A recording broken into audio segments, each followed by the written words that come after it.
ओम साईं राम बच्चे, मेरे बच्चे। मैं आज तुझे कुछ बताने के लिए आ रहा हूँ और तेरे साथ हूँ भी मैं भी इसी पल। तू मुझे चाहे तो महसूस कर सकता है। मैं तुझे दिखाई दूँ या नहीं दूँ, लेकिन तुझे महसूस ज़रूर हो जाऊँगा तेरी एक सांस पे ही करने से।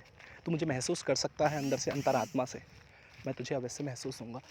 लेकिन मेरे बच्चे, एक बात हमें जीवन में हमेशा याद रखनी चाहिए। हमारे साथ समय कैसा भी आ जाए, परिस्थितियाँ बदलती रहती हैं।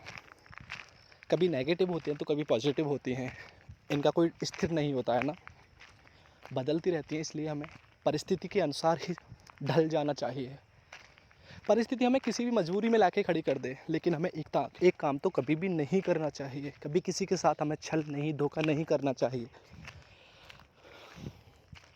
अगर इस पे भी, इतने पर भी अगर भगवान हमसे कराते हैं, तो हमें अपने आप को उन्हीं के समर्पण कर देना चाहिए और उनसे कह देना चाहिए, हे प्रभु, मैं आपके लिए समर्पण हो चुका हूँ। अपने तन मन को मैंने समर्पण, धन को कर दिया है आपके हवाले।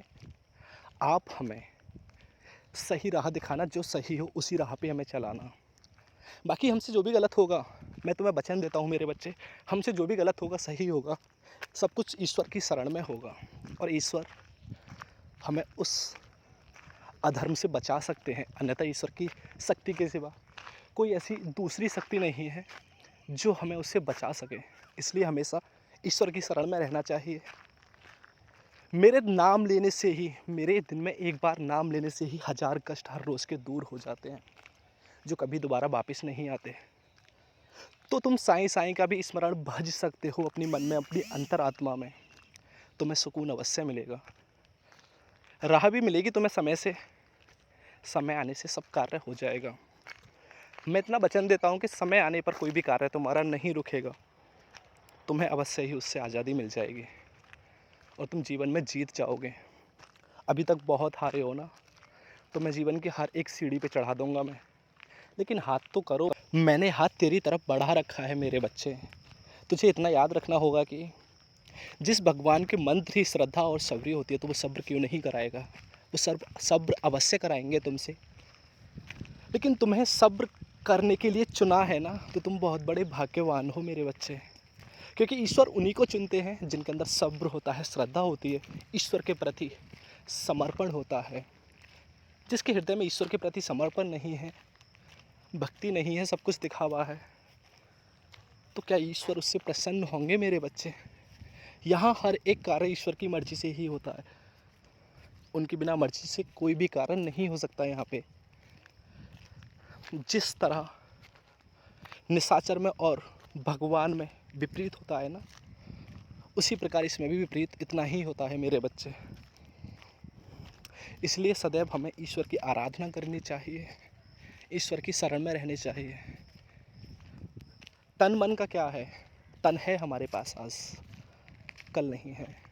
मन का क्या है, इससे तो जितना हम ईश्वर की भक्ति की तरफ धकेलेंगे ना, उतनी ही हमें आज़ादी दिलाएगा।